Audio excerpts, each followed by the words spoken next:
हाय, मेरा नाम गौरांग। मैं चार्टर्ड अकाउंटेंट। इस वीडियो में बात करेंगे। देखिए, हमारे जो इनकम कमाने के सोर्स हैं, मैंने इससे पहले भी आपको बेसिक जो हमारी वीडियोस थी उसमें मैंने आपको बताया भी था कि हमारे जो इनकम कमाने के साधन हैं वो अनलिमिटेड है ना। अनलिमिटेड है। इनकम कमाने के जो सोर्स हैं, इनकम कमाने के जो सोर्स है वो अनलिमिटेड है। अनलिमिटेड है ना। उसको अनलिमिटेड सोर्स को 5 हेड में डिवाइड किया हुआ है इनकम टैक्स में, जिसमें एक हेड है इनकम फ्रॉम हाउस प्रॉपर्टी। देखिए, सबसे पहले हम हेड लेके चलते हैं इनकम फ्रॉम हाउस प्रॉपर्टी। ये क्या है? हम लोग इस पूरे वीडियो में यही बात करेंगे कि इनकम फ्रॉम हाउस प्रॉपर्टी में टैक्स कब और कैसे कैलकुलेट होता है, इस बारे में ये आपका वीडियो है। देखिए, इससे पहले मैंने आपको रेसिडेंशियल स्टेटस बताया था, प्लस स्कोप ऑफ इनकम बताया था कि अगर आप रेसिडेंट हैं और ऑर्डिनरी रेसिडेंट इन इंडिया है तो आपके केस में ग्लोबल इनकम टैक्सेबल होगी। ठीक है। अब आप जहां पे बात करेंगे, देखो अभी तक हम लोग, मैंने आपको पूरा बताया था किस तरीके से हम लोग इनकम कैलकुलेट करते हैं कि पहले रेसिडेंशियल स्टेटस निकाला, फिर आपको जितने भी इनकम है उसको हेड वाइज डिवाइड किया, है ना, सेपरेट डिडक्शन घटाई, फिर आपकी जितनी भी फिर आपका क्लबिंग करा, set of carry forward losses करे, है ना। उसके बाद में क्या करा, आपका टोटल इनकम निकाली, ग्रॉस टोटल इनकम निकाली, उसमें डिडक्शन घटाई। इस तरीके से पूरा कैलकुलेशन होती है। तो अभी हम लोग बात क्या कर रहे हैं, रेसिडेंशियल स्टेटस हो चुका है, अब हम बात करते हैं हेड वाइज इनकम निकालने की। तो पहला आपका हेड है। देखिए, और हेड के बारे में हम लोग एक एक करके बात करेंगे। सबसे पहले हम लोग चलते हैं इनकम फ्रॉम हाउस प्रॉपर्टी की इनकम कैसे निकालनी है। इसकी जो सेक्शन है, चार्जेबिलिटी सेक्शन है, वो सेक्शन 22 है। हम इस मैं अभी आपको बताता हूँ इंट्रोडक्शन सेक्शन के बारे में। ये आपकी जो चार्जिंग सेक्शन है, बेसिकली ये क्या बताती है, स्कोप बताती है। क्या बताती है? स्कोप। कि इस हेड में कौन सी इनकम टैक्सेबल होगी। इस हेड में कौन सी इनकम टैक्सेबल होगी, मतलब कौन सी आप इनकम कमाओ कि आपको इस हेड में टैक्स देना पड़ेगा, मतलब इस हेड में उसकी कैलकुलेशन होगी। ये आपका है annual value. How to determine. देखिए, इसमें ग्रॉस एनुअल वैल्यू निकालते हैं, वो कैसे डिटरमाइन होगी ये पूरा मेथड बताता है सेक्शन 23। अब कुछ डिडक्शन मिल रही है आपको इनकम में से, कुछ आपको डिडक्शन मिल जाती है, वो सेक्शन 24 में दे रखी है, ए और बी में ना। ए में दे रखा है स्टैंडर्ड डिडक्शन 30%, और बी में दे रखा है इंटरेस्ट ऑन बोरोड कैपिटल। तो ये इंटरेस्ट ऑन बोरोड, जैसे आपने घर, चूंकि इनकम फ्रॉम हाउस प्रॉपर्टी किस पे लगता है, इनकम फ्रॉम हाउस प्रॉपर्टी में जो इनकम आती है वो आती है हाउस जो आपका है ना, घर, उसको आप अगर रेंट पे दे देते हो, किस पे देते हो, रेंट पर, ठीक है। तो वो वाली इनकम आपकी कहाँ आती है, इनकम फ्रॉम हाउस प्रॉपर्टी में। तो अगर इस घर को आपने बनवाने के लिए लोन लिया हुआ है, लोन पर जो आप इंटरेस्ट दे रहे हो ना, इंटरेस्ट दे रहे हो, उसकी आपको डिडक्शन मिल जाती है। आगे आने वाली वीडियोस में डिटेल में बात करेंगे, टेंशन की बात नहीं है। अब कुछ amount not deductible under section 25। Income from house properties में कुछ आपकी अमाउंट है जो डिडक्टेबल नहीं होगी, इसके बारे में हम लोग आगे बात करेंगे। ठीक है। कुछ आपका रेंट होता है जो एरियर ऑफ रेंट है, और जो अनएयरलाइज्ड रेंट है जो आपको मिला नहीं है, मतलब बट बाद में मिल जाता है, तो सेक्शन 25A में उसका क्या हो, उसकी टैक्सेबिलिटी अराइज होती है। और टैक्सेबिलिटी इसमें क्या है कि आपको 30% स्टैंडर्ड एक्शन मिल जाती है। क्या? बस एक कंडीशन है कि ये पहले टैक्सेबल ना हुई हो, पहले इस पर टैक्स ना लगाओ। ठीक है। अब ये ओनर ऑफ हाउस प्रॉपर्टी है, सेक्शन 27 में बताया गया है कि डीम्ड ओनर, एक ओनरशिप का कॉन्सेप्ट है, आगे हम लोग बात करेंगे। तो उसमें क्या है कि आपका आपको अगर आपको अगर इनकम फ्रॉम हाउस प्रॉपर्टी में अगर आपकी इनकम लेके आए, तो उस हाउस का आपका उस पर ओनरशिप होना बहुत जरूरी है। तो कुछ केस में डीम्ड ओनरशिप भी मानी गई है, तो वो सेक्शन 27 में बताया गया है कि आपके नाम पे अगर ओनरशिप लीगली नहीं भी है तो अभी हम आपके नाम पे ओनरशिप मान लेंगे। प्रॉपर्टी अगर को ओनर्स के द्वारा रखी गई है, मतलब कोई खरीदी गई है, परचेस करी गई, उसको रेंट पर आ गया, तो उसका कैसे ट्रीटमेंट हम करेंगे, इस पूरे सेक्शन में बात करी गई है। तो चलिए, सबसे पहले हम चलते हैं सेक्शन, कुछ बेसिक अंडरस्टैंडिंग के बारे में हम लोग आगे पहले बात कर लेते हैं। देखिए, हाउस प्रॉपर्टी, बेसिकली इसका स्कोप क्या है, इस हेड में स्कोप है क्या, कौन सी इनकम टैक्सेबल होगी। देखिए, आपका कोई घर है ना, घर, मैं भी आपको ना एक बार नेट पे दिखाना चाहूंगा इस बारे में। ये मैं ना नेट पे एक बार मैं आपको दिखाना चाहूंगा कि हाउस क्या होता है ना। ये कौन सी इनकम यहाँ पर इस हेड में टैक्सेबल होगी, हाउस। ये मैं इमेज पे गया। देखिए, आपको ये घर दिखाई दे रहा है, ये वाला। इसके बराबर में ये देखिए लैंड दिखाई दे रहा है, लैंड, ये लैंड दिखाई दे रहा है ना, लैंड, ये सब लैंड पड़ा हुआ है ना, ये जो लैंडिंग एरिया है। तो जो हाउस, ये घर, और ये अटैच इससे जो लैंड है, अगर आप इसको रेंट पर देते हो तो इस पर मिलने वाला जो किराया है वो आपका इनकम फ्रॉम हाउस प्रॉपर्टी में आएगा। सर बात समझ आ गई? क्या सिर्फ घर ही आएगा? नहीं, कोई भी बिल्डिंग, यदि आप उस बिल्डिंग को एज अ गोदाम, मतलब गोदाम के लिए, गोदाम के लिए, गोदाम, यदि आप उसको एज अ गोदाम बनवाने के लिए भी रेंट पर दे देते हो तो उससे मिलने वाला रेंट भी आपका क्या आएगा, इनकम फ्रॉम हाउस प्रॉपर्टी में। इसके अलावा अगर कोई आपकी बिल्डिंग है जिसको आप ऑफिस बनाने के लिए, बिजनेस पर्पज के लिए रेंट पे दे देते हो, याद रखना, मैं फिर से मैं रिपीट कर रहा हूँ, कोई भी बिल्डिंग आप रेंट पे दे देते हो, बिजनेस पर्पज के लिए दे देते हो, या गोदाम बनाने के लिए दे देते हो, है ना, या प्रोफेशनल पर्पज के लिए दे देते हो, तो उससे मिलने वाला जो रेंट है, चाहे वो कॉमर्शियल प्रॉपर्टी को ना, उससे मिलने वाला जो रेंट है वो आपका क्या माना जाएगा, वो आपका इनकम फ्रॉम हाउस प्रॉपर्टी में टैक्सेबल होगा। सर बात समझ आ गई? क्लियर है? सर बात समझ आ गई? तो मैं अभी आगे बढ़ूं। तो अभी आप देख सकते हैं, house property can be residential हो चाहे कॉमर्शियल हो, है ना, चाहे वो ऑफिस हो, शॉप हो, गोदाम हो, हाउस प्रॉपर्टी रेंटल इनकम जो आपको मिलेगी वो टैक्सेबल होगी under the head of house property, है ना। जो भी आपको रेंट मिलेगा, घर को, ऑफिस को किराए पर देने के लिए, है ना, गोदाम को किराए पर दिया हुआ है, तो उससे जो रेंट मिलेगा वो इनकम फ्रॉम हाउस प्रॉपर्टी में टैक्सेबल होगा। सर बात समझ में आ गई? अब इससे जुड़ा हुआ जो रेंट, जो लैंड है, ये आ गया ना, हाउस प्रॉपर्टी से जुड़ा हुआ जो लैंड है, वो मैंने अभी आपको दिखाया था अभी इमेज में, तो उससे जो जुड़ा हुआ लैंड है वो भी साथ में क्या जा रहा है, रेंट पर जा रहा है हाउस के साथ में, तो वो भी उससे उससे मिलने वाली इनकम में क्या जाएगी, इनकम फ्रॉम हाउस प्रॉपर्टी में ही जाएगी। Sale, transfer of house property, land taxable under the head of capital gain. देखो, अगर आप घर को बेच देते हो तो बेचने से जो इनकम होगी वो आएगी कैपिटल गेन में, लेकिन इसको रेंट पर देने से जो इनकम आएगी वो आएगी इनकम फ्रॉम हाउस प्रॉपर्टी में। सर बात समझ आ गई? क्लियर है? अगर अगर सिर्फ आपका एक लैंड ही पड़ा हुआ है, सिर्फ लैंड है, बिल्डिंग नहीं बनी उसमें, सिर्फ लैंड है, इसको आप रेंट पे दे रहे हो तो कहाँ आएगा, तो भैया बिल्डिंग तो है नहीं, तो बिल्डिंग नहीं है, सिर्फ लैंड दे रहे हो, तो ये आएगा income from other sources, other source में आएगा, ये आपका इनकम फ्रॉम हाउस प्रॉपर्टी में नहीं जाएगा। ठीक है, under the head of, clear. इसको आप एग्जाम्पल समझते हो, ये company purchase a property and office to run its business, then it will be show as a fixed asset.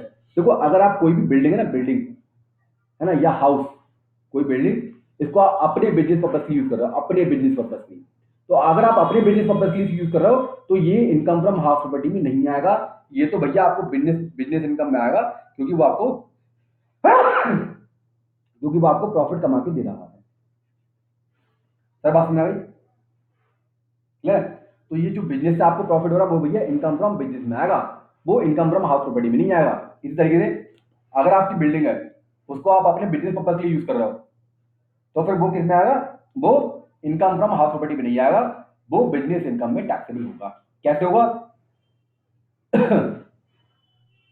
कि भैया उस बिल्डिंग का आप यूज करोगे अपने बिजनेस के लिए, उसमें रेवेन्यू होगा, रेवेन्यू में से एक्सपेंस घटाओगे, आएगा प्रॉफिट, तो प्रॉफिट जो आएगा वो भैया वो पीजीवीपी पे जाएगा, है ना, income from PGVP, profit and gain from business and profession, वो इनकम फ्रॉम हाउस प्रॉपर्टी में नहीं आएगा। एक सुप्रीम कोर्ट का केस जजमेंट है, वो कह रहा है SSC is doing business of letting out of the property. देखिए, अगर किसी का काम ही प्रॉपर्टी को रेंट पर देना है, प्रॉपर्टी को रेंट पर देना है, तो भैया जो रेंटल इनकम उसकी होगी वो फिर इनकम फ्रॉम हाउस प्रॉपर्टी नहीं आएगी, वो आएगी आपकी income from PGBP, profit and gain from business and profession. क्यों? क्योंकि उसका काम ही यही है। अगर उसका काम सिर्फ लेटिंग आउट करना है, मतलब रेंट पर देना है, बहुत सारे लोगों का होता है सिर्फ भैया मेरा काम ही यही है, मेरी जो मेजर सोर्स ऑफ इनकम है वो घरों को रेंट पर देने से ही आती है, ऑफिस को रेंट पर देने से आती है, गोडाउन को रेंट पर देने से ही आती है।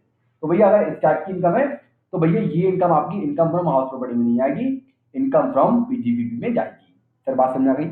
एक और हेड है ना, 5 हेडों में, तो मैंने आपको 5 हेड बताई थी, तो उसमें से एक हेड है PGBP, profit and gain from business and profession. ठीक है, अब एक केस हम पढ़ लेते हैं बिल्डर्स के केस में। अगर एक बिल्डर है ना, बिल्डर ने क्या करा, एक बिल्डिंग बनाई, उसमें काफी सारे यूनिट बना दिए हैं, यूनिट बनाने के बाद में उसमें ये उसने ये बेच दिया, ये बेच दिया, ये बेच दिया, ये इतना पोर्शन उसका खाली पड़ा हुआ है, खाली पड़ा हुआ है। तो ये कह रहा है, जो कह रहा है, ये एक्ट कहता है, मतलब ये प्रोविजन कह रहा है कि भैया ये वाला जो पोर्शन है ना, जो आपने रेंट पर नहीं उठाया, इसको मैं 2 साल तक की परमिशन दे दूंगा कि अगर आप इसको रेंट पर नहीं उठाओगे तो अभी आपकी इनकम मतलब टैक्सेबल नहीं होगी कहीं पर भी। लेकिन आप 2 साल के बाद भी अगर इसको रेंट पे नहीं उठाते तो भैया इसको मान लिया जाएगा deem to be let out. क्या मान लिया जाएगा? Deem to be let out. ये कह दिया बिल्डर से, बोले बेटा आपने जो जितने भी बना लिए हैं ना, जितने घर बना लिए हैं, तो बेच दे जल्दी। नहीं बेचता है तो भैया उसको रेंटेड, मैं उसको रेंटेड मान लूंगा। 2 साल की परमिशन दी है, वो 2 साल की परमिशन कहाँ से दी है वो भी वो भी हम लोग इस वीडियो में अभी देखते हैं, है ना। ये कह रहा for the property builders and developers main business in selling a house property, but if they earn rental income from property held as a stock in trade, then also it will be taxable under the head of house property। क्या बेटा, वैसे builder का काम क्या है, house property को seal out करना। लेकिन अगर वो रेंटल इनकम कमा लेता है, तो जो रेंटल इनकम कमा लेता है वो जाएगी इनकम फ्रॉम हाउस प्रॉपर्टी में, पीजीबीपी में नहीं जाएगी। However house property value considered nil for 2 years from the end of the financial year in which the construction is completed. देखो जब कंस्ट्रक्शन कंप्लीट हो जाता है, जैसे कंस्ट्रक्शन आपका कंप्लीट हो जाता है 31/1/2016, ठीक है। तो ये कह रहा है, गवर्नमेंट कह रही है भैया 2 साल तक की मैं आपको छूट दे रही हूँ। कब तक की, जो आपका जिस ईयर में कंप्लीशन हुआ है उसका जो लास्ट वाला मंथ कौन था, 31/3/2016, इसके 2 साल तक छूट मिल जाएगी। मतलब 31/3/2018 तक छूट मिल जाएगी। इसके बाद में चाहे आप इसे लेट आउट करो या मत करो, जो आपके बच गए स्टॉक इन ट्रेड पड़े हुए हैं घर, लेकिन तो अभी उसको डीम्ड लेट आउट माना जाएगा। सर बात समझ में आ गई, आगे बढ़े। इसमें लिखा हुआ है पूरा, यही बात लिखी हुई है इस बात में कि भैया अगर आप उसको 2 साल तक नहीं करते हो ना, 2 साल तक अगर आपने उसको लेट आउट नहीं किया तो भैया मान लेंगे 2 साल के बाद कि आपने उसको लेट आउट कर लिया, और भैया आपकी डीम्ड इनकम निकाली जाएगी। इसलिए आपका निकाला है एक नोशनल इंटरेस्ट का कॉन्सेप्ट, नोशनल इनकम का कॉन्सेप्ट है। नोशनल आपकी वैल्यू निकाली जाएगी, उस पर आपका इनकम निकाला जाएगा, इनकम फ्रॉम हाउस प्रॉपर्टी। बात समझ आई। इसी तरीके से जो होते हैं ना, मतलब एक घर है, घर अगर एक इंडिविजुअल है या एचयूएफ है ना, इससे कह दिया है भैया आप ना 2 घर तक रह सकते हो, 2 घर तक अपने पास रह सकते हो, 2 से ज्यादा रखते हो ना अपने पास में ऐसे सेल्फ ऑक्यूपाइड, तो भैया ये मान लिया 2 से ऊपर जितने भी हैं, भैया आप इतने अमीर हो, अगर आप इतनी अमीर हो तो भैया फिर 2 जो रेसिडेंशियल हाउस है उसको तो आपको माना जाएगा सेल्फ ऑक्यूपाइड। 2 से ऊपर जितने भी हाउस होंगे उसको भैया हम डीम्ड मान लेंगे, चाहे आप उसको रेंट पर उठाओ या मत उठाओ, हम तो मान लेंगे भैया ये आपका किराए पर उठ रहा है। अब तो भैया आप बहुत अमीर हो गए हो, तो अमीर हो गए तो भैया टैक्स भी दे जाओ, है ना। गवर्नमेंट कह रही है अगर इतने ही अमीर हो, इतना ही पैसा आपके पास में, घर खरीद खरीद के आपके पास में रख रहा हो, तो भैया फिर उस पर टैक्स भी दो, है ना। तो भैया 2 हाउस तक छूट है, 2 से ज्यादा अगर आप हाउस रखते हो तो उसकी उसको क्या मानेगा, उस हाउस को मानेगा deemed to be let out. आप उसको रेंट पर उठाओ या उठाओ मत उठाओ, बट हम उसको मान लेंगे कि वो रेंट पर उठ गया। अब इसकी वैल्यू कैसे निकाली जाएगी वो तो हम आगे बात करेंगे, वो आपको पढ़ेंगे हम सेक्शन 23 में कि किस तरीके से हम लोग वैल्यू निकालेंगे, ठीक है। अब सेक्शन 22 क्या कह रही है, एनी बिल्डिंग या लैंड, ये चार्जेबिलिटी ये इसको बता रही है, एनी बिल्डिंग या लैंड अपार्टमेंट टू बिल्डिंग, जो जुड़ी हुई है बिल्डिंग से, है ना, असदी मस्ट बी द ओनर या डीम्ड ओनर होना चाहिए प्रॉपर्टी का। ये कंडीशन है, सब कंडीशन पूरी होनी चाहिए। कोई भी बिल्डिंग और लैंड जो बिल्डिंग से जुड़ी हुई है, असदी इसका ओनर होना चाहिए, या तो लीगल ओनर होना चाहिए या डीम्ड ओनर होना चाहिए। डीम्ड ओनर सेक्शन 27 में बताया गया कि किसे कहते हैं deemed owner. Property should not be use by owner, अपने खुद के बिजनेस के लिए यूज ना हो रही हो, तो ये सब कंडीशन पूरी होंगी तो आपकी जो इनकम होगी इससे इनकम फ्रॉम हाउस प्रॉपर्टी कहलाएगी। ओनरशिप क्या है, ओनरशिप में फ्री होल्ड भी है और लीज होल्ड भी है। मतलब आपके पास में अगर लीज होल्ड राइट्स भी है तो उसको भी हम ओनरशिप मानेंगे। रजिस्ट्रेशन डीड नॉट रिक्वायर्ड, मतलब रजिस्ट्रेशन होना आपका रिक्वायरमेंट नहीं है, मैंडेटरी नहीं है। यदि प्रॉपर्टी क्या है डिस्प्यूट पड़ी हुई है तो IT department can decide who is the owner till the court given it's decision, है ना।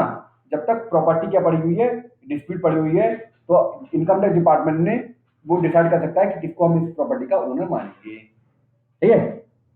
ये वाला मैं केस बता चुका हूँ कि 2 से ज्यादा हाउस प्रॉपर्टी अगर आपके पास में होंगी, ऐसे रेसिडेंशियल हाउस प्रॉपर्टी, कॉमर्शियल, मतलब रेसिडेंशियल तो मतलब ये है कि सेल्फ ऑक्यूपाइड हाउस प्रॉपर्टी, तो भैया 2 से ज्यादा मानेंगे ही नहीं। इसी से रिलेटेड टॉपिक है ये। तो ये है क्या कि 2 house property at the choice of individual, ये इंडिविजुअल की चॉइस है कि अगर उसके पास में 10 हाउस पड़े हुए हैं तो 10 हाउस में से कौन से वो 2 चाहता है कि जिसको वो सेल्फ ऑक्यूपाइड कर दे और बाकी सबको डीम्ड लेट आउट कर दे। ये उसके पास ऑप्शन है, एक मैंडेटरी ऑप्शन है उसके पास, है ना। तो हालांकि इसमें ये है कि 10 हाउस थे, उसके 10 हाउस थे जिसमें 5 रेंट पर दिए हुए थे और 5 सेल्फ ऑक्यूपाइड थे। तो 5 जो रेंट पर दिए हुए थे वही भैया रेंटेड होगा, उसमें तो कोई छेड़छाड़ी करनी नहीं है। और जो 5 उसके सेल्फ ऑक्यूपाइड थे भैया, उस 5 में से इसके पास ऑप्शन है, असदी के पास मतलब टैक्स पेयर के पास ऑप्शन है कि इन 5 में से कोई से भी 2 क्या कर सकता है, वो सेल्फ ऑक्यूपाइड कर सकता है, बाकी के 3 क्या होंगे, डीम्ड लेट आउट माने जाएंगे। ठीक है, डीम्ड लेट आउट मतलब मान लिया जाएगा कि उनको जो हाउस है वो रेंट पर उठ गए हैं। एग्जाम्पल 3, ए बिल्डर कंस्ट्रक्ट ए बिल्डिंग, वो कंप्लीट कब हुई है? 20/10/2016। तो याद रखना 20/10/2016 तक हुई है, तो 31/3/2017 से 2 साल कितने हुए? 31/3/2018, 19 तक छूट है। 19 के बाद से अगर आपने लेट आउट नहीं करा तो भैया उसको डीम लेट आउट मान लेंगे। सर ये लिखा हुआ भी है 31/3/2019, इसके बाद से अगर आप नहीं करा तो उसको भैया डीम लेट आउट मान लेंगे, है ना।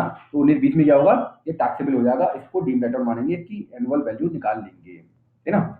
How to calculate expected rent, इसे 23 में दे रखा है। देखो ये तो अभी हमने पढ़ लिया कि कौन सी इनकम इस हैंड पे टैक्सेबल होगी। भैया निकालेंगे कैसे? क्या आपको जो एक्चुअल रेंट मिल रहा है वही मान लेंगे आपका? क्या जो आपको एक्चुअल रेंट मिल रहा है वही मान लेंगे आपकी इनकम? ना भैया ना। एक्चुअल तो आपको मिल रहा है 15,000, आप तो कहोगे मुझे 1,000 रुपये मिल रहा है।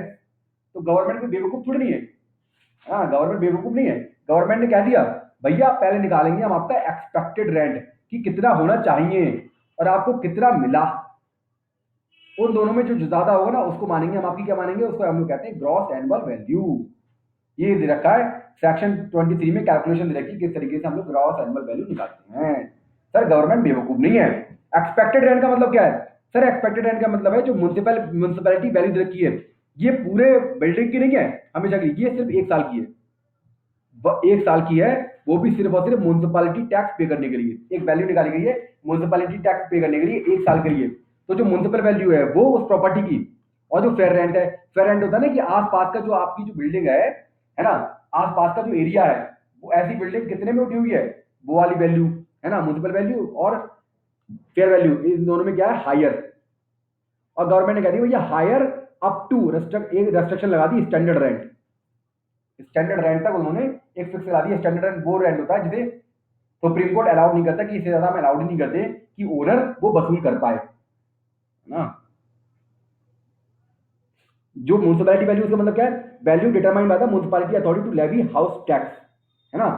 और फेयर रेंट का मतलब मैंने आपको बता दिया कि आपका जो घर है ना, घर हाउस है, अब उसके बराबर में एक हाउस और है जस्ट आपके ऐसा, उसको रेंट पर देने पर कितना पैसा मिला उसको हम लोग कहते हैं fair rent. Rent of similar property in the same locality, सही है। Expected rent can not be more than the standard rent. ये मैंने कहा ना, स्टैंडर्ड रेंट जो आपका जो म्युनिसिपैलिटी वैल्यू या फेयर रेंट, इन दोनों में जो हायर है, पहले निकालो आप हायर। लेकिन ये स्टैंडर्ड रेंट से ज्यादा नहीं हो सकता। स्टैंडर्ड रेंट से कब तो सकता है, लेकिन स्टैंडर्ड रेंट से ज्यादा नहीं हो सकता। बात में आ गई? तो आप स्टैंडर्ड रेंट भी आपको रखना पड़ेगा। स्टैंडर्ड रेंट है fix by the rent control act.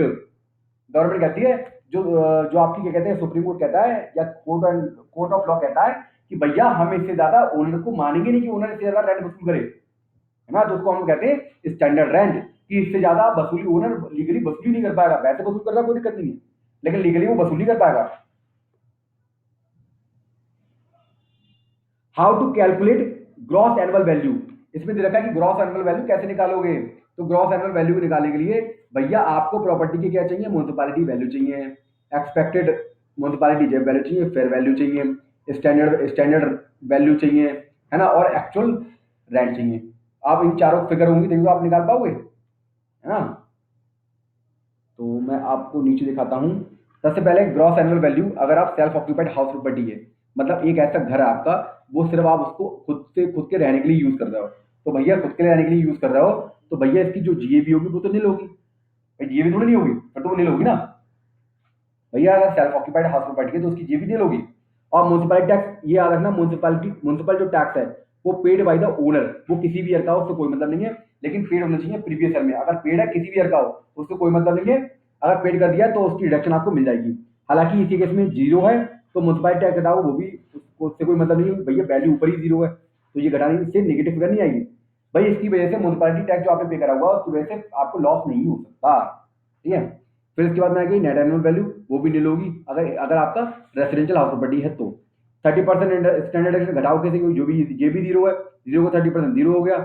फिर इंटरेस्ट ऑन बोरिंग, ये आपको इसका बेनिफिट मिल जाएगा अगर आपकी सेल्फ ऑक्यूपाइड हाउस प्रॉपर्टी है, वो भी अगर आपका कंस्ट्रक्शन है और एक्वायर है प्रॉपर्टी और लोन आपने लिया हुआ है कंस्ट्रक्शन एक्वायर करने के लिए, वो भी 1/4/2019 के बाद में, तो आपको 2 लाख तक की डिडक्शन मिल जाएगी। बात समझ आ गई? 2 लाख तक की। अगर रिन्यूअल है, रिकंस्ट्रक्शन है, रिपेयर है, तो आपको 30,000 तक की डिडक्शन मिलेगी। ये सब मैं आगे आपको बताऊंगा कि कितनी आपको मैक्सिमम इंटरेस्ट की डिडक्शन मिल जाएगी जो आपने लोन लिया हुआ हाउस प्रॉपर्टी को बनाने के लिए। बात समझ आ गई? सर इस तरीके से ये सब घटाने के बाद में ये आपकी आती है income from house property. Sir बात समझ आ गई? कैसे निकालेंगे income from house property? Sir बहुत आसान है इनकम फ्रॉम हाउस प्रॉपर्टी निकालना। सबसे पहला काम ये है कि आपके पास में क्या म्युनिसिपैलिटी वैल्यू है, म्युनिसिपैलिटी वैल्यू लीजिए। फिर उस प्रॉपर्टी जो आपके पास प्रॉपर्टी पड़ी हुई है उसका ना एक्सपेक्ट उसका निकालिए फेयर वैल्यू कि ऐसी प्रॉपर्टी आसपास कितने में रेंट पर दी जा रही है। फिर आप निकालिए इसका स्टैंडर्ड रेंट, है ना। फिर इन दोनों में हायर अप टू, लेकिन स्टैंडर्ड रेंट, स्टैंडर्ड रेंट से ज्यादा नहीं हो सकता, ठीक है। फिर यहां से निकल के आएगी एक्सपेक्टेड वैल्यू। एक्सपेक्टेड वैल्यू को आपको कंपेयर करना है, किससे कंपेयर करना है? एक्चुअल रेंट से। फिर इन दोनों में जो हायर है वो आपकी क्या होगी? Gross annual value.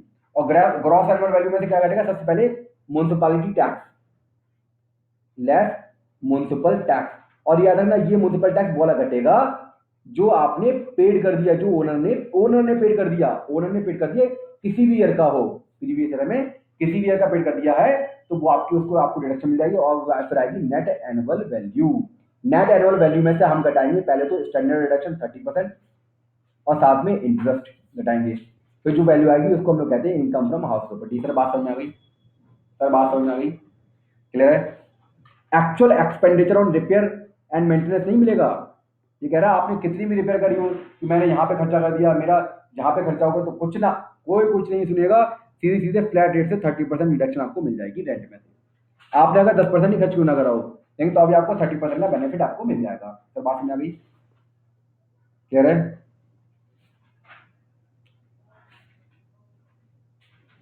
Actual let out and deem to be let out, no restriction on the amount of interest. भैया अगर आपका जो हाउस है वो अगर रेंट पर चढ़ गया है या उसको deem to be let out मान लिया गया है तो जो आप इंटरेस्ट घटा रहे हो ना उसकी कोई रेस्ट्रिक्शन नहीं है, जितना चाहे उतना इंटरेस्ट घटा लो, कुछ नहीं होगा। बात समझ आ गई? कितना भी इंटरेस्ट घटा लो वो सब अलाउड होगा, समझे। अगर आप प्रॉपर्टी को रेंट पर देते हो या उस प्रॉपर्टी को डीम लेट आउट मान लिया जाता है तो आप जितना भी इंटरेस्ट घटा दो सबका सब अलाउड होगा। Loan taken on and after 1/4/2019, purpose of loan was to acquire and construct a property which should be acquired and constructed. हाँ ये प्रॉपर्टी शुड बी कंस्ट्रक्टेड होना चाहिए 5 year from the end of the financial year in which was loan taken. तो अगर ये सब condition पूरी है, कौन कौन सी कंडीशन पूरी है कि आपने लोन कब लिया है? 1/4/2019 के बाद लिया है, या तो 1/4/2019 को लिया है या उसके बाद लिया है, ठीक है। और किसके लिए लिया है? प्रॉपर्टी को एक्वायर या कंस्ट्रक्ट करने के लिए। यहाँ पर रिपेयर रिन्यूअल और रिकंस्ट्रक्शन की बात नहीं करी गई है। बात समझ रहे हो भैया, है ना। और वो वाला जो प्रॉपर्टी है वो कंस्ट्रक्टेड हो जाना चाहिए कब तक? 5 year from the end of the financial year in which loan was taken. मतलब अगर आपने लोन लिया 1/4/2014 को, इसका फाइनेंशियल 1/6/2014, इसका फाइनेंशियल कब कंप्लीट हो रहा है? 31/3/2015, सही है। तो ये प्रॉपर्टी 31/3/2020 तक क्या हो जानी चाहिए? कंप्लीट हो जानी चाहिए, पूरी हो जानी चाहिए। सर बात समझ में आ गई? क्लियर? अगर ये सब कंडीशन पूरी है तो भैया ये याद रखना, अगर सेल्फ ऑक्यूपाइड हाउस प्रॉपर्टी है, सेल्फ ऑक्यूपाइड हाउस प्रॉपर्टी है तो 2 लाख तक की डिडक्शन मिलेगी। अगर रेंटेड है, डीम लेट आउट है तो आपको भैया पूरी डिडक्शन मिल जाएगी इंटरेस्ट की। बात समझ आ गई भैया? और आपको एक कंडीशन और पूरी करनी है, obtain certificate from the lender for the interest paid and payable maximum 2 lakh रुपए कैन बी डिडक्टेड। ये तब है जब आपका क्या है? सेल्फ ऑक्यूपाइड हाउस प्रॉपर्टी है, ठीक है। यदि इनमें से जो ऊपर कंडीशन है उनमें से कोई कंडीशन पूरी नहीं होती है तो ये मैक्सिमम डिडक्शन मिलेगी आपको 30,000 रुपए। तो बात समझ आ गई? ठीक है। और ये डिडक्शन याद रखना, चूंकि हमें 2 self occupied house property allowed है ना, तो ये जो 30,000 रुपए की 2 लाख की डिडक्शन है ये दोनों हाउस के लिए, ये नहीं आपको अलग अलग हाउस के लिए डिडक्शन यारी ना, बिल्कुल करता ही नहीं। ये आपको सिर्फ और सिर्फ 2 लाख की एग्रीगेट डिडक्शन है। आप कहीं चाहे कितने भी हाउस क्यों ना हो। Mister A has rented his house property 6,000 per month 19-20 में। म्युनिसिपल वैल्यू कितनी है? 50,000 पर मंथ। 50,000 मल्टीप्लाई बाई कितने हो गए? 12, कितने हुए? 6 लाख रुपए की म्युनिसिपल वैल्यू, है ना। और फेयर रेंट कितना है? 30,000 मल्टीप्लाई बाई 12, 3.6 लाख। वही स्टैंडर्ड में कितना? 15,000, 15,000 मल्टीप्लाई बाई 12, 1.8 लाख। अब भैया एक्सपेक्टेड रेंट कितना हुआ? मैंने कहा इन दोनों में जो हायर है, हायर कितना? 6 लाख रुपए, लेकिन आपका जो आपका स्टैंडर्ड रेंट है उससे ज्यादा नहीं होनी चाहिए। वो कितना है? 1.8। तो 1.8 क्या मानी जाएगी आपकी? 1.8 लाख क्या मानी जाएगी आपकी? Gross annual value. सर ये देखिए ग्रॉस एनुअल वैल्यू आ गई। म्युनिसिपैलिटी टैक्स जो ओनर ने पे करा हुआ है, लिखा हुआ ना 2,000 रुपए, तो वो आपको घट जाएगा। फिर घटने के बाद ये आपकी आ गई एनएबी, है ना। इसमें 30% स्टैंडर्ड डिडक्शन मिल जाएगी। फिर आपने लोन लिया हुआ है वो 2 लाख तक का डिडक्शन आपको मिल जाएगा। फिर आपका नेट लॉस आ गया, loss under the head of house property. तो 2 लाख रुपए कहाँ से आ गए? सर एग्जाम्पल को पढ़िए, लिखा हुआ है interest on borrowing paid 2 lakh रुपए,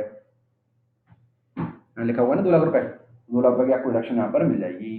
तो बात समझ आ गई, रेंटेड है ना, रेंटेड में देखो, रेंटेड केस में तो जितना भी आप इंटरेस्ट पे करोगे उससे सबकी रिडक्शन मिल जाती है। ठीक है, concept of unrealised rent. Sir ये क्या बोला है अनरियलाइज्ड रेंट?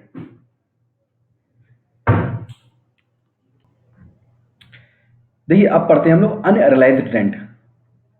आप देख रहे हैं भैया कोविड चल रहा है, कोविड चल रहा है तो बहुत सारे लोगों के बिजनेस तो चल ही रहे हैं, लेकिन वो रेंट पर रह रहे हैं किसी बिल्डिंग में। तो भैया रेंट पर रह रहे हैं तो ऐसा हो सकता है कि वो रेंट ना दें, भाई रेंट ना मिले ओनर को, ऐसा हो सकता है ना कि रेंट ना मिले ओनर को, ऐसा हो सकता है कि रेंट ना मिले ओनर को। तो भैया जो रेंट नहीं मिल रहा है, रिलाइज नहीं हो रहा है ओनर को, तो भैया क्या बोला रेंट घटेगा, क्या बोला रेंट घटेगा, किस में से घटेगा, जो आपको एक्चुअल रेंट मिला है उसमें से घटेगा क्या, जो आपका जिसे कह सकते हो ग्रॉस एनुअल वैल्यू निकल के आई, क्या उसमें से घटेगा क्या, या अनरिलाइजेबल रेंट? बिल्कुल घटेगा। अगर रूल 4 की चारों कंडीशनें पूरी होती हैं तो, अगर सेटिस्फाई होती है चारों कंडीशन रूल 4 की तो ये वाला अनरिलाइज्ड रेंट घटेगा। इसको एक एग्जांपल से समझते हैं। Mister A has rented property office कितनी है, सी को 50,000 रुपए पर मंथ पर। Mister C did not pay last 2 month rent through he has used the office space for the complete 12 month. उसने 12 महीने प्रॉपर्टी तो यूज कर ली लेकिन रेंट 10 महीने का ही दिया। In this case, 1 lakh रुपए is not realized.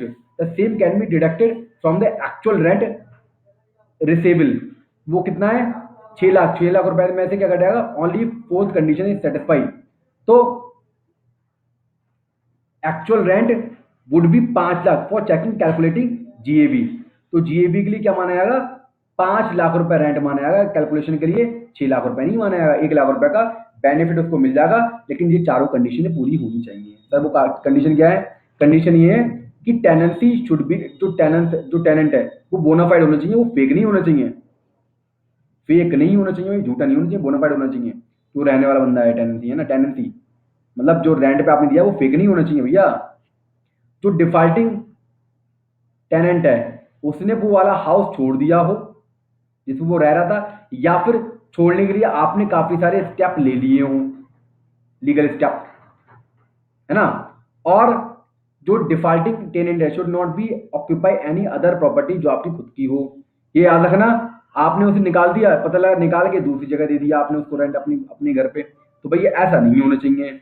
और SD has taken all the reasonable step, उसने अनरिलाइजेबल रेंट को प्राप्त करने के लिए रीजनेबल स्टेप ले लिए हों, रिकवरी के लिए लीगल प्रोसीडिंग स्टार्ट कर दी हो।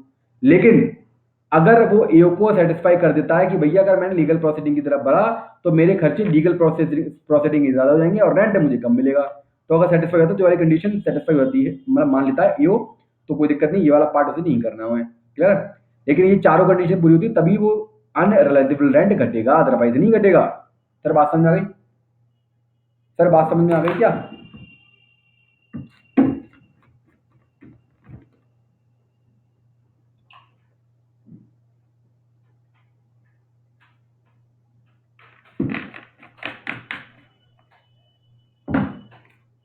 इसके बाद में concept of vacancy, loss due to vacancy. ये क्या है भैया, आपका ना एक घर आपने किराए पर दिया दिया, अब वो क्या हुआ, बीच में 8 महीने तो रहा वो, 4 महीने जो लास्ट के 4 मंथ थे वो उसमें छोड़ के चला गया वो आपको, है ना, होता है ना बेवफा हो गया भैया वो बेवफा।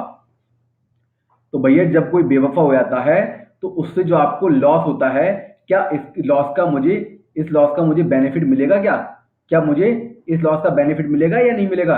तो भैया तभी मिलेगा। It may be possible tenant vacate the house property in between the year which create a vacancy no tenant for the part of the year। ये अगर वैकेंसी हो गई है और वैकेंसी में आप खुद रह लिए जाके, तो इसका कोई बेनिफिट नहीं मिलेगा। अगर एक आपका घर है, उस घर पे आप जब जो भी वैकेंसी थी, वैकेंसी जैसी हुई आप पट्ट सीने जाके उसमें रहने लगे, तो भैया जैसे ही आप रहने लगे ना, तो बेनिफिट नहीं मिलेगा। आपको रहना नहीं है, उसको छोड़ दो आप, वैकेंसी कोई दिक्कत नहीं, छोड़ दो उसको। तो भैया कंडीशन देखो क्या है, compare actual rent minus unrealised rent if condition of 4 is satisfied for 12 months with expected rent. If expected rent is more than expected rent is a GAV. अगर expected rent एक्चुअल रेंट से ज्यादा है, तो फिर expected rent को क्या मानेंगे, GAV मान लेंगे। लेकिन एक्सपेक्टेड रेंट जो आपका आया है वो लोअर है, किससे लोअर है भैया, किससे लोअर है, 12 मंथ का। ये मान के चलो 12 मंथ का पहले आप निकाल लो एक्चुअल रेंट कितना बनेगा, उसमें से अनरियलाइज्ड रेंट घटा दो, जो आएगा, अगर वो किससे ज्यादा है, अगर वो ज्यादा है, एक्सपेक्टेड रेंट से ज्यादा है, तो भैया फिर आपको वैकेंसी का क्रेडिट मिल जाएगा, मतलब वैकेंसी का बेनिफिट आपको मिल जाएगा। सर बात समझ में आ गई? इसको क्या करेंगे, एग्जाम्पल से करेंगे क्या? If actual rent is lower than expected rent due to the vacancy, then the actual rent is the GAV. क्या एक्चुअल रेंट अगर लोअर है एक्सपेक्टेड रेंट से वैकेंसी की वजह से, तो आपका जो एक्चुअल रेंट होगा वो आपका ग्रॉस एनुअल वैल्यू माना जाएगा। सर इसका मतलब, सर थोड़ा सा कंफ्यूजन हो रहा हूँ, मुझे मतलब समझ में नहीं आ रहा है। चलो कोई दिक्कत नहीं, मतलब समझ में नहीं आ रहा है, इसको एक एग्जाम्पल से अभी हम लोग करेंगे, टेंशन मत दीजिए। अभी थोड़ा सा मैं आपको इसको कंप्लीट करवा दूँ, काफी सारे एग्जाम्पल, या एक मैं काम करता हूँ, एक एग्जाम्पल आपको ना इसको करवा देता हूँ, है ना, फिर आपके थोड़े ना कॉन्सेप्ट क्लियर हो जाएंगे इसको लेकर के, वैकेंसी को लेकर के आपके कॉन्सेप्ट ना थोड़े से क्लियर हो जाएंगे। मैं अभी आपको ना एक एग्जाम्पल करवा देता हूँ, तो यह है कि आपके कॉन्सेप्ट बिल्कुल क्लियर हो जाएंगे। सर बात समझ में आ रही है आपको क्या?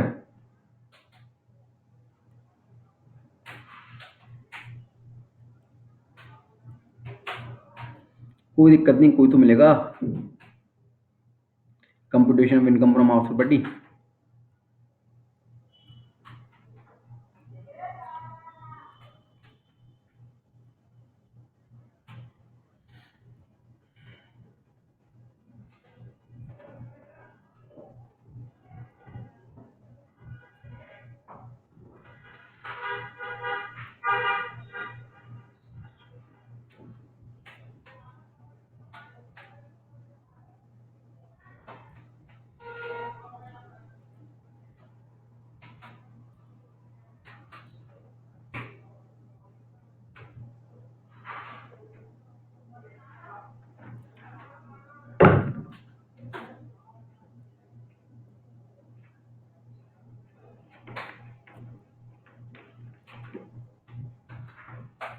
ठीक ना। यहाँ पे मैं एक एग्जाम्पल आपको ये वाला बता देता हूँ। देखो पहला एग्जाम्पल देखो, हाउस म्यूनसिपलिटी वैल्यू कितनी है, 80,000, फेयर रेंट कितना है, 90,000। इन दोनों में हायर क्या है, मैंने बताया था ना आपको, म्यूनसिपल वैल्यू और फेयर वैल्यू। एक्सपेक्टेड रेंट निकालो पहले, कितना ज्यादा, 90,000।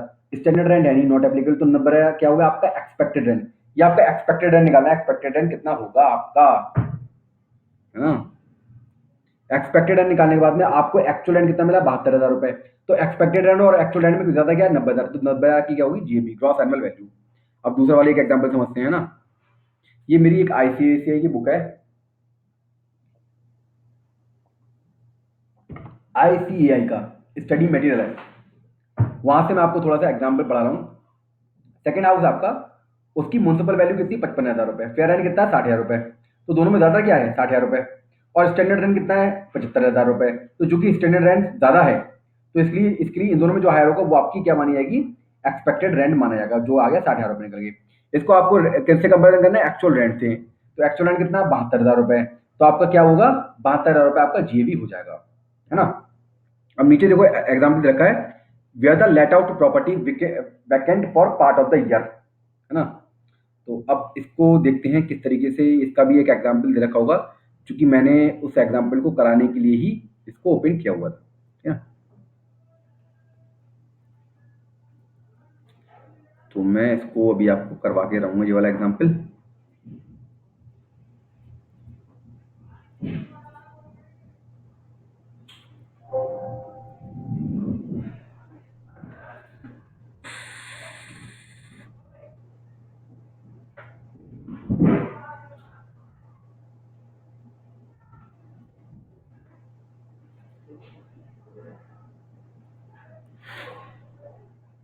एक ना आपका वो वाला अनरिलाइज्ड जो रेंट है उससे रिलेटेड एक एग्जांपल है। इसको मैं आपको पहले एग्जांपल पढ़ाता हूँ क्या है। Anirudh has a property whose municipal value कितनी है? 1,30,000 पर annum। The fair rent is 1,10,000 रुपए। क्लियर है?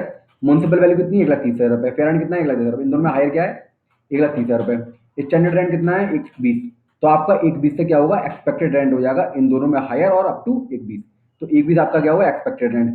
The property was let out for a rent 11,000 रुपए per month through out the previous year. Unrealised rent कितना है? वाज 11,000 रुपए। All the condition four is satisfied. He paid municipality tax. याद रखना, municipality tax अगर आपने खुद से पे करी हो, पेड पेड करी हुई, तभी आपको डिडक्शन मिलेगी। वो कितनी पे करी हुई? 10% of the municipal value. Municipal value कितनी है? 1,30,000 रुपए। तो 13,000 रुपए हुई। इंटरेस्ट इन बॉरोड कैपिटल कितना है? 40,000 for the year. Compute is total income from house property. तो देखो ये क्या है? Expected rent higher of municipality value 1,30,000 रुपए और फेयर वैल्यू कितना है? 1,10,000 टू स्टैंडर्ड वैल्यू 1,20,000 रुपए। तो एक्सपेक्टेड ना आपको कितना हुआ? 1,20,000 रुपए। Compute actual rent. Actual rent received and receivable less unrealisable rent, क्योंकि वो टेबल 4 की जो रूल 4 की है कंडीशन पूरी हो जाती है। तो 11,000 रुपए घट जाएगा, आपका 1,30,000 रुपए आ गया। इन दोनों में जो हायर होगा वो आपको क्या मानेगा? Gross annual value. सर बात समझ आ गई? तो आपका ग्रॉस एनुअल वैल्यू से निकालने से पहले अनरिलाइज्ड जो रेंट है आपका उसको आप घटा दोगे, वो आपका क्या हो जाएगा? एक्चुअल रेंट माना जाएगा। एक्चुअल रेंट जो आपको रिसीव हुआ है। क्लियर? फिर उन दोनों में कंपेरिजन होगा। इन दोनों में हायर क्या है? हायर क्या है आपका? 1,21,000 रुपए, जो कि एक्चुअल आपका रेंट है अनरिलाइजेबल रेंट घटाने के बाद में। ठीक है? उसके बाद में ये बाकी ट्रीटमेंट है। म्यूनसिपालिटी वैल्यू बढ़ जाएगी, 10% थी, कहा था उसमें। और बाकी आपका एनवी मिल जाएगा, इंटरेस्ट इन बॉर्ड कैपिटल मिल जाएगा 40,000 रुपए। ठीक है? एक्चुअल बेसिस मिलता नहीं है, वो तो एक्रूअल बेसिस मिलता है।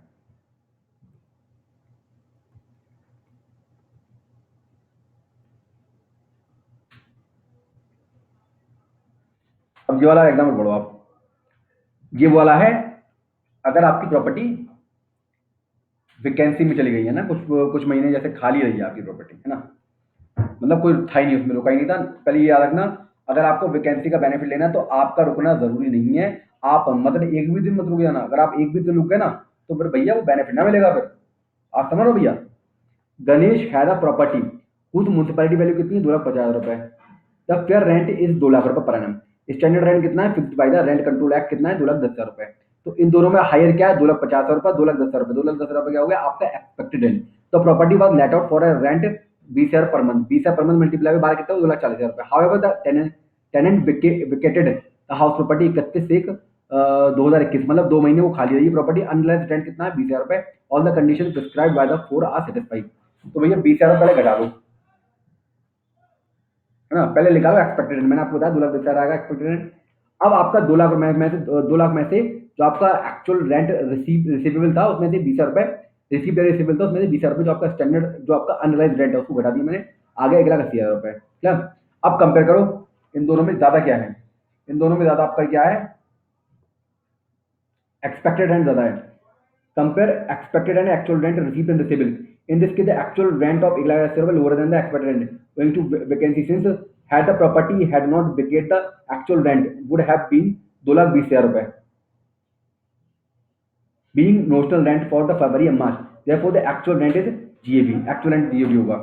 मतलब कहने का मतलब ये कि भैया पहले आपका मैंने ना अभी ये कितने महीने का लिया हुआ है? ये आपका लिया हुआ है 10 महीने का। इसको आप पहले ना 12 महीने के लो। 2,40,000, 2,40,000 में से पहले 20,000 घटाओ, कितना बचा? 2,20,000।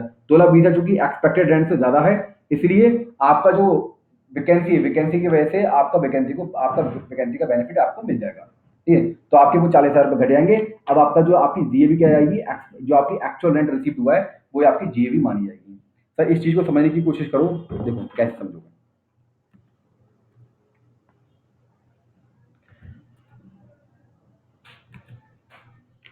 म्युनिसिपल वैल्यू लो, फेयर वैल्यू लो और स्टैंडर्ड वैल्यू लो। म्युनिसिपल वैल्यू कितनी है? 2,50,000। ठीक है? फेयर वैल्यू कितनी है? 2,00,000। स्टैंडर्ड कितना है? 2,10,000 रुपए। ठीक है? ये तो कंडीशन है। भैया इन दोनों में हायर क्या है? 2,50,000 रुपए। लेकिन आपका जो आपका स्टैंडर्ड रेट है इससे ज्यादा जीएबी नहीं हो सकती। तो ये आपका 2,10,000 रुपए क्या मानेगी? आपका एक्सपेक्टेड रेंट मानेगा। तो पहले तो ये समझो, एक्सपेक्टेड रेंट आ गया। एक्सपेक्टेड रेंट आ गया। अब इसको कंपेरिजन करो एक्चुअल रेंट से। अब एक्चुअल रेंट की कंडीशन क्या है? एक्चुअल रेंट कितना मिला है आपको? भैया एक्चुअल रेंट वैसे आपका, अगर आप वैकेंसी ना हो, अगर आप पे वैकेंसी ना हो, तो एक्चुअल रेंट होता है 20,000 मल्टीप्लाई बाई 12, कितना हो गया 2,40,000 रुपए। अब ये कह रहा है भैया जो अनरियलाइज्ड रेंट है उस, वो भैया नहीं मिला है, कितना नहीं मिला है, वो आपका इसमें दे रखा है कितना नहीं मिला है, अनरियलाइज्ड रेंट 20,000 रुपए का। ये 20,000 रुपए आपको अनरियलाइज्ड रेंट नहीं मिला है ना। तो 20,000 रुपए चूंकि चूंकि रूल 4A की कंडीशन पूरी आती है, तो इसका आपको क्रेडिट मिल जाएगा। तो आपको कितना आपको हो गया 2,20,000 रुपए, जो कि आपका एक्सपेक्टेड रेंट से ज्यादा है। अगर आपकी अनरियलाइज्ड रेंट घटाने के बाद में जो वैल्यू निकल के आ रही है, वो अगर एक्सपेक्टेड रेंट से ज्यादा है, तो आपको वैकेंसी का बेनिफिट मिल जाएगा। वैकेंसी का बेनिफिट क्या है, मतलब अब 2,20,000 जो आपकी आई है, इसमें आपका जो 2 महीने आप नहीं रहे हो 40,000 रुपए वो आप घट जाएंगे। अब आपका 1,80,000 रुपए क्या बन जाएगी आपकी ग्रॉस एनुअल वैल्यू। सर बात समझ आ गई है? सर बात समझ आ गई, पूरी क्लियर है? आगे बढ़ूंगे। अब बात करते हैं हम इंटरेस्ट की। How to calculate interest on borrowing. देखो, एक तो इंटरेस्ट होता है करंट ईयर का, करंट ईयर। एक इंटरेस्ट होता है कंस्ट्रक्शन और एक्वायर से पहले का, दोनों आपने पहले लिया है और उसके बाद में आप कंस्ट्रक्शन कर रहे हो, तो एक तो वाला होता है। तो प्री पीरियड वाला जो इंटरेस्ट है, देखो जो करंट ईयर वाला इंटरेस्ट है, वो तो टैक्स, वो तो आपको उसी साल आपको क्या मिल जाएगा, उसका बेनिफिट मिल जाएगा। करंट ईयर से मतलब ये जब आपका जिस ईयर में आपका कंस्ट्रक्शन कंप्लीट हुआ है, ठीक है, उससे रिलेटेड जो जितना इंटरेस्ट है वो उसी प्रीवियस ईयर मिल जाएगा। लेकिन जो कंस्ट्रक्शन से पहले का जितना इंटरेस्ट है, पहले से मतलब क्या है, पहली बात तो कंडीशन है इसमें। कंडीशन क्या है, मैं आपको कंडीशन बताता हूँ। The year in which property constructed है record interest for the year for that year and all the year ahead can be claimed as reduction in whose respective year for the interest is belonging. Property constructed financial 19-20 में, interest maintain previous है 19-20 can be deducted 24B, which calculating the income from house property since the rent for previous year 20-21 interest paid and payable 2020-21 can be deducted 24B while calculating the house property income। बात समझ आ गई है?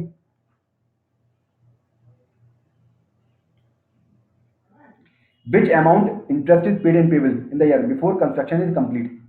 जो construction से पहले का क्या हिसाब किताब होगा, उसको हम 5 साल में डिवाइड कर देंगे। कैसे निकालेंगे पहले वो याद रखना। देखो आपने assuming the ever example loan was taken 10/5/2016 को लोन लिया, ठीक है। Property was constructed and completed 2/11/2019, 5 साल में कंप्लीट करना था।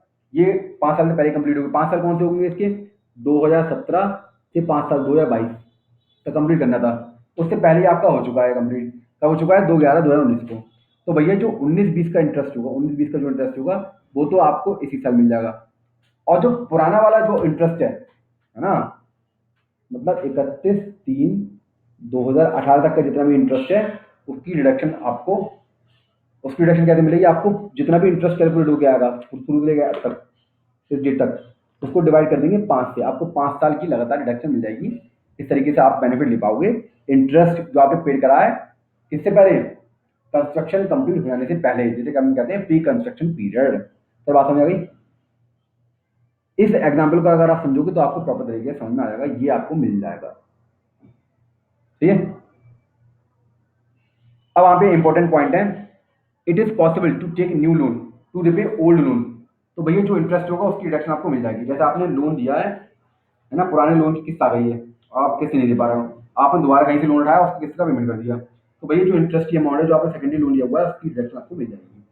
If loan is not paid on time then interest on, देखो इंटरेस्ट ऑन इंटरेस्ट अगर लग रहा है आपका, तो उसकी रिडक्शन आपको नहीं मिलेगी, उसकी रिडक्शन नहीं मिलेगी। It's your, if no loan is taken and seller asked buyer to pay amount in installment। अगर आपने लोन तो नहीं लिया है, लेकिन आपने जो जिससे आप बिल्डिंग ले रहे हो, परचेज कर रहे हो, उससे कह दिया भैया हम आपका पेमेंट हल्के हल्के कर देंगे, तो हल्के हल्के कर देंगे, तो इंस्टॉलमेंट में क्या करा उसने इंटरेस्ट चार्ज कर दिया, किसने, जिसने बिल्डिंग बेची है। वही इस केस में क्या होगा, इस केस में ये होगा कि भैया आपको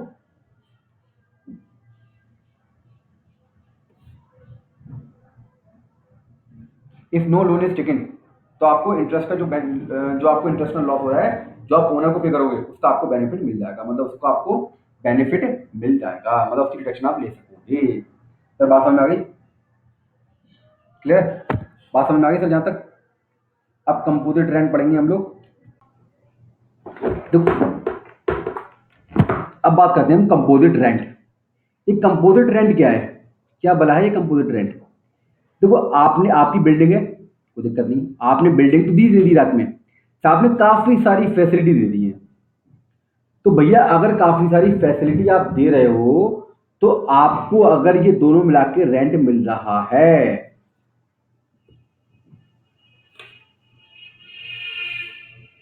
देखो आपको अगर सेपरेट मिल रहा है, तो जो बिल्डिंग वाला जो रेंट है वो तो हाउस प्रॉपर्टी में चला जाएगा। और जो आपने अदर फैसिलिटी दी है ना, जैसे फर्नीचर दिया, माँ तमाम चीजें दे दी है यूज करने के लिए, भैया घर पे यूज कर लो, जैसे है ना, एक वो स्विमिंग पूल दे दिया, ये दे दिया, माँ तमाम बहुत सारी फैसिलिटी दे दी, है ना, बहुत सारी फैसिलिटी दे दी। तो भैया अदर फैसिलिटी कहाँ जाएगी? अगर उसका पैसा आप अलग से ले रहे हो, या तो पीजीबी में जाएगी या अदर सोर्सेस में जाएगी, सही है ना। लेकिन however, if the tenant does not accept letting out building without other assets, then this means rent is not separate, cannot be taxed pgvp and other sources, since we cannot be separate house property rent, hence it cannot be taxable under the head of house property। भैया सीधे सीधा फंडा ये है कि अगर अगर rent separate नहीं हो पाया, जो आपने अदर फैसिलिटी दी हुई है, तो भैया जो रेंट आएगा या तो फिर पीजीपी में जाएगा टोटल, या फिर वो अदर सोर्सेस में जाएगा। सर बात समझ में आ गई नहीं आ गई? आगे बढ़े। सीधी सीधी बात ये है, आप घर के साथ में बहुत सारी फैसिलिटी दे रहे हो, और अगर फैसिलिटी दे रहे हो, तो अगर टेनेंट ने कह दी कि भैया आपको देनी ही देनी है ये फैसिलिटी, तो भैया अगर ऐसी बात है, तो जो आपका रेंट आएगा फिर वो पीजीपी का पार्ट माना जाएगा, फिर भैया वो अदर सोर्सेस का, फिर आपका इनकम फ्रॉम हाउस प्रॉपर्टी का पार्ट नहीं माना जाएगा। Property owned by 2 and more owner, सीधा सा फंडा ये, एक प्रॉपर्टी है, घर है, घर है ना, वो दो लोगों के नाम पर है, अब इसको रेंट पर दिया है, इस घर को रेंट पर आया है, तो भैया ये मानो ही मत, जो इनकम की कैलकुलेशन होगी वो ये मान के नहीं होगी कि दो लोगों का है, ये मान के होगी एक ही पर्सन का है। अब जब इस पे इनकम आ जाए, उसको प्रोपोर्शनलिटी बाकी तो जितना जिसका हिस्सा है, बात समझ आ गई? बस इतनी बात कह रखा है भैया, है ना। Section 25A provision for arrear of rent and unrealised rent received subsequently. देखो अगर बाद में आपको एक घर था आपका, है ना, इस घर के बदले में या तो आपको एरियर ऑफ रेंट मिला हुआ है, या आपका कोई रेंट था जो अनरियलाइज्ड था, है ना। होता ना भाई, बाद में लोगों के पास पैसे आ जाते हैं, फिर कहते भैया हाँ भैया आपका रेंट देना था हमारे लिए, लो भैया आज पैसे हैं आप ले लो आज।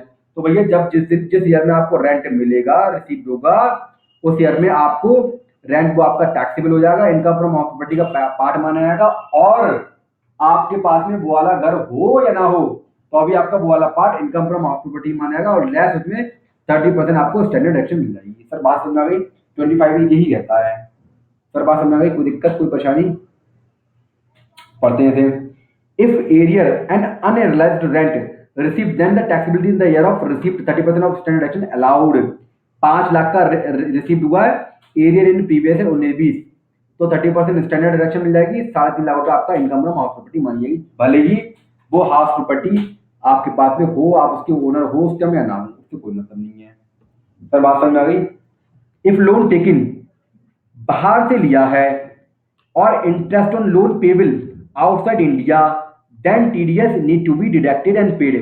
इफ नॉट डिडक्टेड या paid, then the interest on loan can not be deducted under section 24B। ये भैया एक अलग सी कंडीशन लगा दो, भैया टीडीएस काट रही हो, अगर टीडीएस ना काटोगे ना तो इंटरेस्ट ना मिलेगा, इंटरेस्ट की डिडक्शन ना मिलेगी।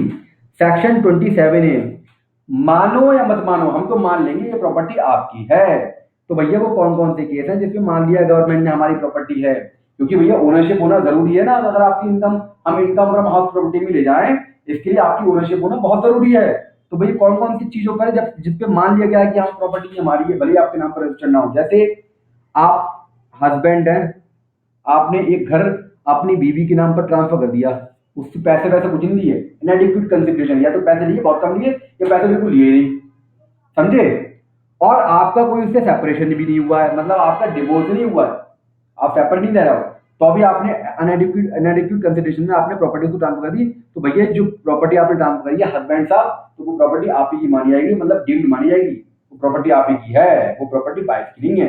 इस तरीके वाइफ अगर कमा खा रही है और वाइफ के नाम पर अगर कोई हाउस प्रॉपर्टी है आपको ट्रांसफर कर देती है अपने हस्बैंड को without any consideration, without any divorce, तो भैया वो वाली हाउस प्रॉपर्टी वाइफ की मानी जाएगी, हस्बैंड की नहीं मानी जाएगी। बात समझ रहे हो? जो ट्रांसफर कर रहा है वो प्रॉपर्टी उसकी मानी जाएगी अगर इनएडिक्यूट कंसिडरेशन हो रहा है या फिर भैया डिवोर्स अभी तक हुआ नहीं है। बात समझ आई?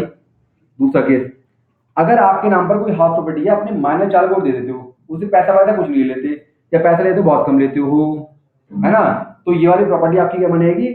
आपकी डीम्ड ओनरशिप उस प्रॉपर्टी पर मानी जाएगी। सर ये कह रहा है कि अगर आपने माइनर मैरिड डॉटर को दे दी है, माइनर मैरिड डॉटर को दे दी है, तो ये वाली प्रॉपर्टी फिर आपकी deem to let out deem to be owner आप उस प्रॉपर्टी के नहीं माने जाओगे। क्यों नहीं माने जाओगे? भैया जो प्रॉपर्टी आपने अपनी किसको दे दी है, अपनी बेटी को दे दी है, माइनर बेटे को दे दी है, तो भैया वो तो ससुराल वालों की होगी, आपका उसमें कोई हक नहीं है। बात समझ लो भैया।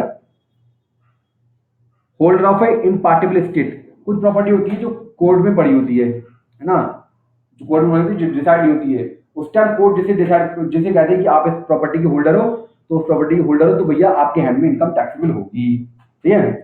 Member of a cooperative society, ये कोऑपरेटिव सोसाइटी होती है ना, कोऑपरेटिव सोसाइटी, है ना, उस इसी कोऑपरेटिव सोसाइटी में क्या होता है, कभी कभी हाउस अलॉट हो जाते हैं मेंबर्स को। ठीक है। तो चूंकि कोऑपरेटिव सोसाइटी कौन है? लीगल ओनर, लेकिन मेंबर क्या माना जाता है उसका? उसका डीम टू बी ओनर माना जाता है। मतलब उससे मिलने वाला जो रेंट आएगा, उस प्रॉपर्टी देने से जो रेंट आएगा वो इनकम फ्रॉम हाउस प्रॉपर्टी में टैक्सेबल होगा। तो बात समझ आ गई? Power of attorney transfer through sale did not registered, अगर आपने पावर ऑफ अटॉर्नी ट्रांसफर कर दिया परचेजर को, तो भैया याद रखना चाहे सेल डीड रजिस्टर हुई हो ना हुई हो, the buyer will be the deem to be owner माना जाएगा। बात समझ आ रहा भैया? इस तरीके से आपने अगर कोई लैंड है, मतलब ये कोई जगह है, वो आपने 12 साल या उससे ज्यादा के लिए रेंट पे ले रखा है, तो भैया ऐसा है तो आप उस प्रॉपर्टी क्या माने आओगे? डीम्ड ओनर माने आओगे। सर 1 साल के लिए लीज नहीं है, 12 साल या उससे ज्यादा साल के लिए आप अगर उसको क्या करते हो, आप उसको अगर ले लेते हो किस पर? लीज पर 12 साल या उससे ज्यादा के लिए, तो प्रॉपर्टी क्या मानी जाएगी? आप उसके डीम्ड ओनर माने जाओगे। सर बात समझ आ गई? तो मैंने आपको कुछ केस भी बताया सेक्शन 27 में कि कौन कौन से ऐसे केस हैं जिसमें आपका भैया मानो या मत मानो, हम तो आपको मान लेंगे कि आप ओनर हो प्रॉपर्टी के। तो मैंने काफी सारे केस भी आपको बताए। ठीक है। तो ये आपका पूरा चैप्टर था, जो आपका चैप्टर किससे रिलेटेड था? हाउस प्रॉपर्टी से। ठीक है। आने वाले वीडियोस में हम लोग बात करेंगे कैपिटल गेन की। काफी सारे हेड है, 5 हेड है, जिसमें से अभी एक हेड कंप्लीट हुआ है। ठीक है। तो मैं अपनी वीडियो यहाँ पे क्लोज कर रहा हूँ। एक चीज और देखो, मैं आपके हर वीडियोस में कह रहा हूँ कि मेरा जो ऑब्जेक्टिव है इस कोर्स को बनाने का सिर्फ और सिर्फ आपको अंडरस्टैंडिंग देना है, बेसिक अंडरस्टैंडिंग देना है कि इनकम टैक्स होता क्या है, उसकी प्रैक्टिकल आप कैसे उसको इम्प्लीमेंट करते हो। इसमें आपको किसी एग्जाम की मैं तैयारी नहीं करवा रहा हूँ। अगर एग्जाम की तैयारी करवा रहा होता तो फिर मैं आपको क्वेश्चन आंसर करवाता काफी सारे। तो हालांकि मैं एग्जाम की तैयारी तो करवा नहीं रहा हूँ, मैं तो आपको बेसिक फंडामेंटल बता रहा हूँ टैक्स का क्या है, और उसके बाद में आप डिफरेंट टाइप ऑफ एंटिटी अपनी इनकम निकाल सको, कैलकुलेट कर सको, है ना। तो मैं अपनी वीडियो में क्लोज कर रहा हूँ, मिलते हैं हम लोग नेक्स्ट वीडियो में। Okay bye.